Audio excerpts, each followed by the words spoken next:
Now I'm going to show you how to thread the basic sewing machine. So this threading is very similar for most of the machines, but if you have something different in your particular machine, ask the person who have given you the machine to come for a demo and ask them to show you the threading, so that it will be much more easier for you. So if you have a basic sewing machine, I'll show you how to thread the machine. So you have to put the thread here and just follow the arrow marks which is given here, so that will be easy.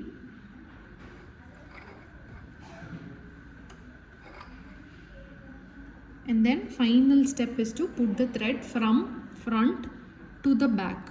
This is the threading that is required in the needle, front to back. And then switch on the machine. It is ready. So now before starting the sewing, you have to also wind the bobbin. I'll show you the bobbin winding as well. To do the bobbin winding, put the thread here, put it in the knob here, and take it over the bobbin, above the bobbin. Wind it twice or thrice minimum. Cut the excess thread and push the bobbin towards right side, and then you can press the foot. It will start winding. You can see the thread is getting winded here.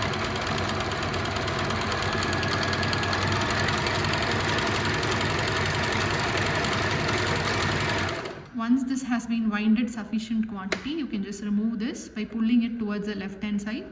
Take the bobbin out and cut it. To insert this into the bobbin case, put it here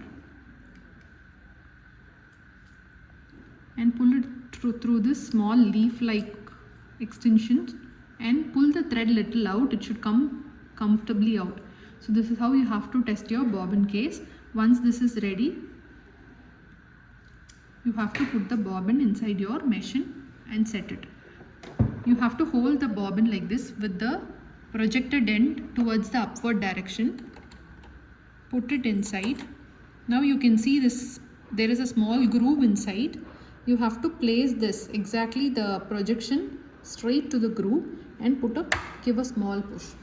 So your bobbin will get set inside the machine.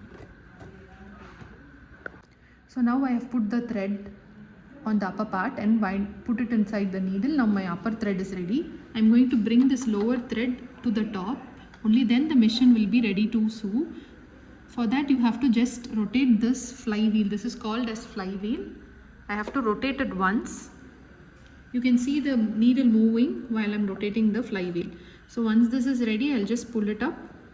The thread is out. So this is how you have to bring both the threads towards the top and set the machine. Now the machine is ready for use. You can close this and fix the extension table. So you also need to know one more part of the machine which will be very helpful for you to sew. That is your pressure foot lifter. This black thing at the side is your pressure foot lifter, which will be very helpful for you to put the pressure foot up and down. So while sewing, this has to be down. While removing the fabric out from the machine, it has to be lifted up. So this is also one more important thing which you need to know about the machine. So this is the proper sitting posture to operate a sewing machine. You have to keep your foot down like this and operate the pedal with a single finger like this. Only then you will get a proper control over the sewing machine. And when you place the sewing machine, keep it comfortable at a comfortable height and comfortable gap. Don't go very close to the machine or don't sit very far from the machine, which will create a lot of strain on your back. So keep your posture very comfortable while starting to sew. I'm going to show you one of the most important things, which is called as lock stitch. So this is the lock stitch button, which will be either here or somewhere here depending on your machine model. For me it is here. This lock stitch will help you to retain your stitches after wash. So to put the lock stitch, when you are stitching, wherever you need your lock stitch, there you have to just press this button. Once you press this button, you can see that the machine is moving backward direction. So that is where the stitches gets locked. You can have a closer look here. The stitches comes one on top of the other and gets locked. So the next important question most of my students ask is, where do you need a lock stitch? So lock stitch are required when you start and end any of the neck shapes or sleeves, or wherever you are starting a new stitch, there you have to start with a small lock stitch and end it with a small lock stitch. It is not required to put a longer length lock stitches. A short length lock stitch will do. Don't put lock stitches in a very long length. That will make the ripping, if you wanted to remove it, if something went wrong, then the removing part will become very much difficult for you. So please put small lock stitches at the starting and ending of every stitch.